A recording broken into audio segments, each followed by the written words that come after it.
द्यावी प्रतिपाद्या जय जय स्वसंज्ञात परमा देवा तुझी गणेश सदर भक्ती प्रकाश म्हणे निवृत्ती दासो अवधानी येथे जमलेले आज योगायोगाला महाराज जास्त प्रसिद्धीवरती जाय वाया जायचे ते मूळ फक्त धरून चालायचं आपल्याला इकडे तिकडे बोलायला येते मला खूप मी 16 जिल्हे फिरते एक नाही दोन म्हणून थोडक्यात सांगते योगायोग असा आलेला आहे न चले तातडीने प्रातकाळ घडी आल्याने आज घडी इथली होती महाराजांची आणि आज आमच्या नशिबात इथलं होतं महाराजांनी बोलवलं मी महाराजांकडून शिकले मी सांगायला लागले एवढं सांगायला येत नव्हतं मला हे पहा आता लक्षण सांगितले या ठिकाणी सद्गुरु सेवेचे सांगितले स्मरण भक्ती सांगितली मनन भक्ती सांगितली कीर्तन भक्ती सांगितली ग्रंथकर्त्यांनी काही भक्तीचे लक्षण सांगितलेले त्याच्यात ते भक्तीचं लक्षण सांगू लागले आज सद्गुरु सेवेचं लक्षण सांगितलं त्याच्या संदर्भाने होती आहे हे पहा सेवा केला असताना सद्गुरु प्रसन्न सद्गुरु होत नसतात सेवा केला असताना सुद्धा लवकर होत नाही म्हणतात का पूर्ण त्याला सेवा पोहोचली पाहिजे अर्ध्यात सेवा झाली असताना कुठेही गुरुचा आशीर्वाद मिळत नसतोय प्रसाद मिळत नसतोय म्हणून असणारा तुमच्यापेक्षा बायकाला लवकर मिळते पण बाया मन घालत नाही त्याच्यात हो बायकाने हे जे नवीन भक्ती आहे तर बायकाला लवकर मिळतंय बाया मन घालत नाही आमच्या मालिकेत एक बाई झाली त्याच्यामध्ये असणारा अनंत रामायणामध्ये नाव आले ऋतुध्वज राजाची पत्नी आहे काहीच कमी नाही तिला मधलं सांग काहीच कमी नाही महाराज मधलं शेला मुलगा झालाय मुलगा पाळण्यात घालून मुलाला उपदेश करते आहे हा देह नाशिवंत वळपुत्राचा वादा गुरु रायाला शरण झाल्याबद्दल सांगते पण आमच्या बाहेर पोय झाली आता लग्न व्हायचं 4 लेकरं व्हायचे तर मग गुरु करायचा होता हे पहा न चले तातडीने प्रातकाळ घडी आलेली न हो महाराज त्याची घडी कधी येईल आणि कधी संपल्याचा पत्ता लागत नाही ताटातलं घोटात तोंडात जाचेपर्यंत विश्वास नाही म्हणून ताबडतोब की काही गोष्टी धावून करा काही गोष्टी दमानं करावं काही गोष्टी तात्काळीनं करावं गुरु ताबडतोब करा आता इतके सर्व गुरु मार्गातले सर्व असणारे गुरुचा उपदेश घेतलेले आहेत ना हात वर करा कोण उपदेश घेतलेले आबा बाबा बाबा मरावून तुमच्याच पोटाला यावं हात वर करणाऱ्याच्या काय करता करावं किती अर्धी हात वर केले लवकर करा कुठलाही गुरु करा पण तुम्ही तुमच्या इच्छेने असणारा गुरु करून घ्या जन्माचं सार्थक होत आल्या जन्माचं सार्थक करून घ्यायचं असेल तर गुरु केला पाहिजे गुरुचे शब्द आपल्या मुखातून हृदयात गेले पाहिजे आणि तसाच गुरु करावा बळकट कसला गुरुकट त्याचे धरावे मनगट बळकट गुरु करावा तुम्ही गुरु करून जरी तुम्हाला आशीर्वाद मिळाला असेल पण मला महाराजांचं काही ज्ञान मिळाले महाराजांचा आणि माझा असा संबंध जमलाय सांगूच नका बहीण भावाच्या वरील महाराज अशा महाराजांना गुरु करा तुम्ही आज तारुण्य वयामधले महाराज सर्वस्वचा त्याग करून आलेले म्हणून म्हणाले या ठिकाणी गुरुची सेवा गुरु प्रसन्न करून घ्यायचा असेल तर या ठिकाणी गुरुची सेवा केली पाहिजे गुरुची सेवा तनानं मनानं धनानं आमचे बापू म्हणाले आता धन अर्पण करावं काय आम्ही तिथं बसल्यावर धन म्हणजे पैसा ते आमचे भाऊ म्हणे अर्पण करावं किती दिवस ठेवतो तसं कसं जमलं होत आहे धन ते अर्पण करावं का मानस सांगितलं तर मन धन सर्व सद्गुरूशी अर्पण या 4 गोष्टींना असणारं गुरुची सेवा करावं गुरु प्रसन्न करून घ्यावं जेव्हा गुरु प्रसन्न होतील आमच्या नाथ प्रसन्न झाले निवृत्तीनाथ आमच्या माऊलीला महाराज माऊलीचं सोनं झालं काय जगाची माऊली होऊन गेली आज कुठेतरी कोणी माऊली म्हणणार मन म्हणलं तर म्हणणार आईला आई म्हणणार आमचे तर तसे झालं आईला आई म्हणणार पण माऊली तुम्हाला ज्याला माहिती नसेल त्यानं माऊलीच्या सोहळ्यात जाऊन बघा काय आनंद आहे गुरुची कृपा झाली गुरुचा आशीर्वाद मिळाला आणि हे सगळं काही मिळालं माझ्या गुरुमुळे पण माऊली शेवटी कोणतंही आमंत्रित असताना गुरुचं नाव दिले आणि एवढी ज्ञानेश्वरी दिली 9000 वयाची 9010 वयाची पण त्यांनी सुद्धा शेवटी गुरुचंच नाव दिलेलं आहे महाराज म्हणून गुरुला शरण जाऊन गुरुचा असणारी सेवा करून इथं आपलं कृत्य धारून इच्छा केली ते पाऊल असं कृत्य होत जाऊन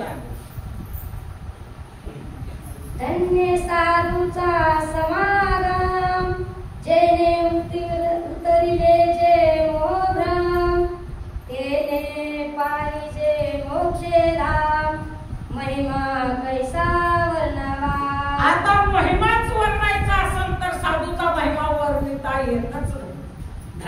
दिली महाराज ग्रंथकर्त्यांनी साधूला. लहानसान साधू नव्हत, साधूला कधीच लहान विस्तू आणि साधू त्याच्यापासून दूर राहावं.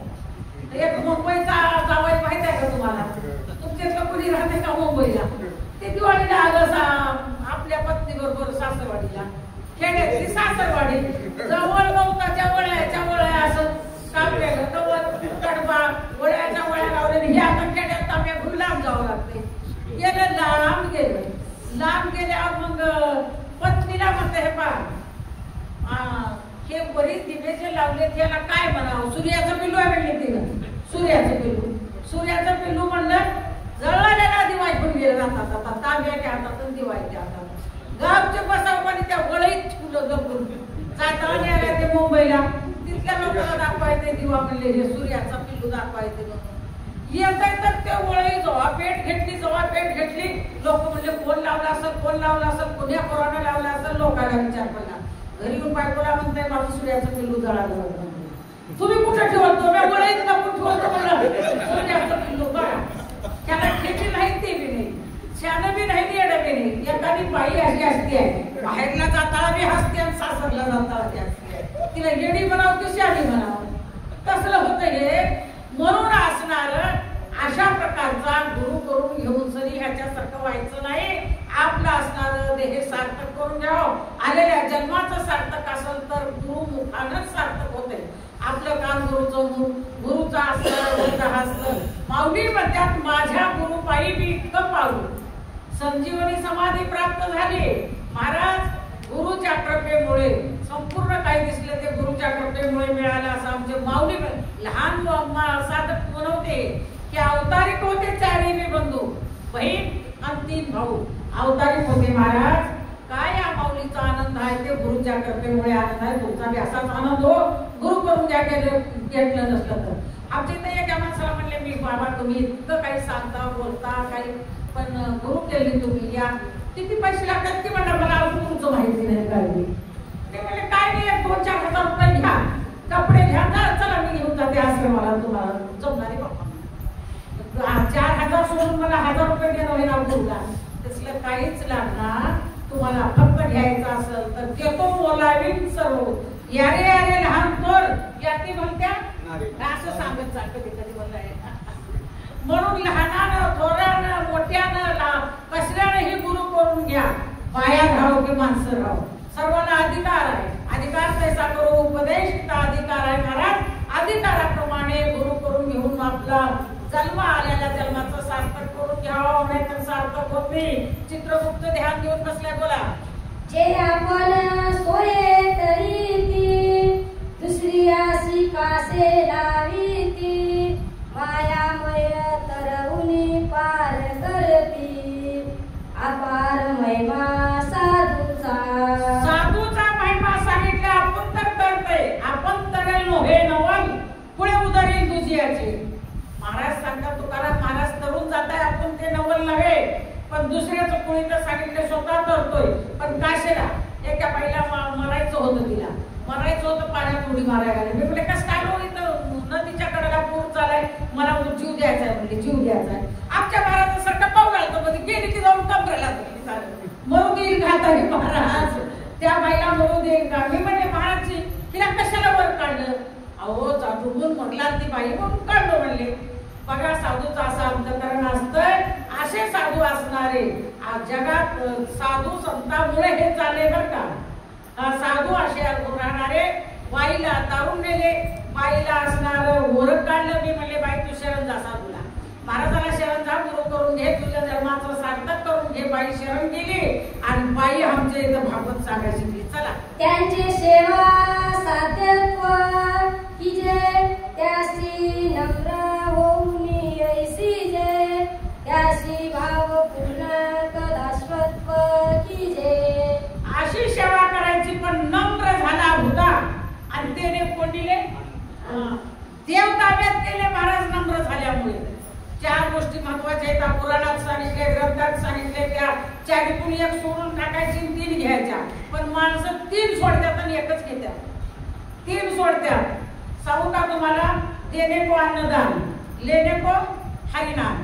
तरणे को लिहिता डुबणे को मी मागायला पुढे पुढलं माग म्हणते मला वळीनं पाठच नाही काय करावं. तर अभिमान एवढा करते अभिमानामुळे डुबतय पण अभिमान सोडणार. करायचं असेल तर लिहिता काही जरी चूक झाली बी नसेल हे माफ करा झाली चूक एवढं म्हणलं की काहीच करणार मरतो पण येणार माणूस काही करणार पण तसं म्हणे ना मारतोच का मार बरोबर म्हणते ते दोन थोडी येते घरला महाराज करायचं जर असेल तर लिहिता घ्या आणि द्यायचं असेल तर अन्नदान द्या. आज आम्हाला त्यांनी जेवण घातलं काय त्यांचं भाग्य तुम्हाला सांगू का उगाच नको महाराज. आता आम्ही इथं 5-6 जण असलो आलो रामायण सांगणारे नाही ग्रंथ सांगणारे स्टेजवर बसणारे साधी गोष्ट न स्टेजवर बसायची की अन्नदानानं काय काय झालं कुणाला तर सांगते. एक सावकार होता मोठा सावकार होता थोडक्यात दृष्टांत दिवसांनी 2 वया समोर बस करणार शेवा सावकार होता मोठा इतकी श्रीमंती एकच मुलगा होता. त्याच्या घरून कधी अन्नदान कुणाला घडलं नाही कधी वासराला चारा टाकला नाही कुणाचा अन्नदानामुळे तर महाराज गरीबाला कधी पोटभर जेवण नाही पाणी नाही इकडे बघा मला काही सगळं जमते पण बोललेलं जमना पुढे बसून का बरं मग ते काही एवढं अन्नदान देणार कुणाला आणि एकच मुलाची सोयरी झाली महाराज आणि मुलाचं लग्न जवळ आलं पण मुलगी कशा घरची मिळाली मुलगी असणारी महान संतांच्या घरची अन्नदान घालणारे पंक्ती उठवणाऱ्या गरिबाची भूक जाणणारा ताणेल्याची ताण जाणणारा मुलीचा बाप देवदेव करणारे पोत्या पुराण लावणारे गावामध्ये पंक्ती उठवणारे अशा घरची मुलगी ह्या सावकारानं केली. भगवंताला विचार पडला हिच्या माहेरात हिनं माझी ओळख धरत होती इथं धरते का बघावं म्हणे चक्कट रूप धरला असं धोतर धरले आणि दुपारी 12 वाजायच्या टायमाला यानं नोकरीचे गडी घेऊन घेतच बसले. तेवढ्यामध्ये भगवान आले मायबाप काय तर पोरं फुटका द्या फार भूक लागली मायबाप काय म्हणाले रे त्यांना म्हणाले नोकरीच्या गड्याला काय नाही भाकर मागलाले पाटील भाकर मागलाले सावकार भाकर मागलाले काय म्हणलं असं म्हणले काय नाही मायबाप पोरभर फुटका द्या आणि थोडं पाणी द्या फार भूक लागली आहे मला चालता सुद्धा येईना तुला कुठं पोटात द्यायचं की पाठीत पडला सावकार पाठीत नाही मायबाप पोटाला आता अन्न द्या थोडं तिकडे काठी म्हणले कोणातले त्याला आता देतो पाठीमध्ये म्हणला बघितलं त्याला सुद्धा एक मुलगा आज शुक्रवार आहे दुसऱ्या शुक्रवारी 12 वाजता साप चालून मरत म्हणलं की गेलं निघून ऐकली होती सुननं एक का बाईक भाकर जर दिली असती तर ह्याचं काय बिघडलं असतं. शाप देऊन गेला आता त्या म्हाताऱ्यानं शाप देऊन गेलं. पोरगी घरी राहत नव्हती मालक शेताला गेली की शेताला आता पुण्या दिवशी सरप चावलं कधी करून जाईल लग्नाला 3-4 महिने झाले वैधव्य प्राप्त होईल असं वाटायचं बाई शेताला जायची. बाई मालक घरी असलं की बाई तिनं घरी राहायची. एका दिवशी असंच पाणी द्यायचं होतं मोठ्यानं पाणी होतं पहिलं मोठं मोठ सोडली नोकरीचा गडी मालक जेवला नोकरीचा गडी जेवला त्यांनी काहीतरी खाली पाणी बघत गेलं. एक भाकर होती भाकरीची असणारी गाठ सोडली कपड्याची तांब्यावरून पाणी घेतली भाकर सोडली आता खाणार इथं वळ किती आहे काही एकटंच आहे म्हणलं भगवान कुणाचा घड म्हाताऱ्याचं नाही एका वारकऱ्याचं रूप धरून आलं. माय हाय थोडी भाकर या बाबा म्हणली या बाबा म्हणल्यावर आलं ते भाकर उचलली पदरात टाकली तांब्यावर पाणी कुठं पिता म्हणली पाणी प्या स्वच्छ आहे म्हणली आता मी धरले मोठ्याचं पाणी. महाराजानं भाकर खाली पाणी पिलं माय तुझं सौभाग्य टिकून राहील अष्टपुत्र सौभाग्यवती आशीर्वाद दिला. म्हाताऱ्या म्हणली खालाच भाकर उगच आणून पाठ्यानं शुक्रवारापर्यंत माझं सौभाग्य आहे शुक्रवारी वैधव्य प्राप्त होणार आहे शक्य नाही आता तुझं वैधव्य प्राप्त होणं माय म्हणला झालं महाराज शुक्रवारचा दिवस सगळा सारवण केले लक्ष देऊन ऐका झालेली ग्रंथातली कथा आहे आणि चौकट वाट्या भरून सुगंधी दूध ठेवलं 12 वाजता साप निघाला हो करून खडा काढायचा आणि मध्यभागी पाटावर त्या मुलाला बसवलं. साप जवळ आला साप झाप घालणार की भाकरीचं कुंडे अडवलं असं सावली दिसली भाकरीसारखी आता पुन्हा साप झाप मारणार की तिथं कुंडे अडवून आलं. गडांतर संपलं सापानं खाली फडा टाकला निघून गेला. तसं अन्नदान श्रेष्ठ आहे. भुकेल्याला दुसरं जरी गणना केलं तर भुकेल्याला अन्न ताणलेल्या पाणी द्या तुमचं कल्याण होईल आणि नाम असणारे घ्या नामामुळे सर्व नामाच्या चिंतनेने 12 वाटा पळते विने तुकाराम महाराजांना म्हणले नाम घेता वाया गेला ऐसा कोणी ऐकले पण कुणाला विचारले आपल्याला विचारले आशा महाराजांना सांगा विनवितो तुम्हाशी संत महंत सिद्ध ऋषी यांना सांगून विचारले सांगा आहे का कोणी वाया गेलेला नाहीच महाराज नाम हे सर्वात श्रेष्ठ आहे. ज्ञानदेव कुशे निवृत्तीची झाड गगनावनी वाढ नाम आहे. गगनापेक्षा वाढ जर काही असेल तर नाम आहे. म्हणून नामामुळे असणारा माणूस तरला जात आहे. नामाच्या चिंतने बाणावाटा पडली विघ्ने तुमच्या घराला विघ्न येणार नाही. विघ्न बाधा होणार. भक्ताला विघ्न येते बरं का. भक्ताला विघ्न होते येते पण बाधा करत नाही. प्रल्हादाला विघ्न आडवा आला, आपदा झाली पण बाधा झाली नाही. त्याच्यातून मी सोडवलं ना. तशा प्रकारचा आपल्याला मी सोडविणारा असा भगवान आहे. नाम सोडायचं नाही. नामामुळे आपला आनंद होतोय. नामामुळे आपला असणार हित होत आहे. सर्व असणारे आनंदित राहते. नाम श्रेष्ठ आहे. बोला. आपुले सौहितात्व जैसे चंदनाचे संगती वनस्पती सर्व चंदन होती परी वेळू कोटी गाठ असती. चंदन मल्याद्री चंदन म्हणतात त्याला. हे मल्याद्री पर्वतावर चंदनाचे झाड आहेत. इथं तिथं नाही तिथं तिथं ते आमच्याकडे दुर्व देतात. वेगवेगळ्या चंदनाचे फाटावर देतात. ज्वारी तांदूळ काय घेऊन जातात. ते चंदन न हो महाराज. सांगू का तुम्हाला शक्ती प्रसंगातल्या 47व्या अध्यायामध्ये युद्धकांडाच्या 47 अध्यायामध्ये चंदनाची उपमा सांगितली. नाही आपण तेथे गेला, नाही उकडून आणला, अंग वातावरून गेला, गिरी गेला चंदन. याला चंदन म्हणावं. त्याला चंदन म्हणावं. तशा अशा साधू संताला म्हणतो तुम्ही का नाही. मी संपाय गोष्ट उग महाराज महाराज महाराज इथले सरेगावचे म्हणून धर नका. हे काही वय लहान पण कीर्ती महान आहे बरं का. तुमच्या भाग्याने महाराज मिळाले.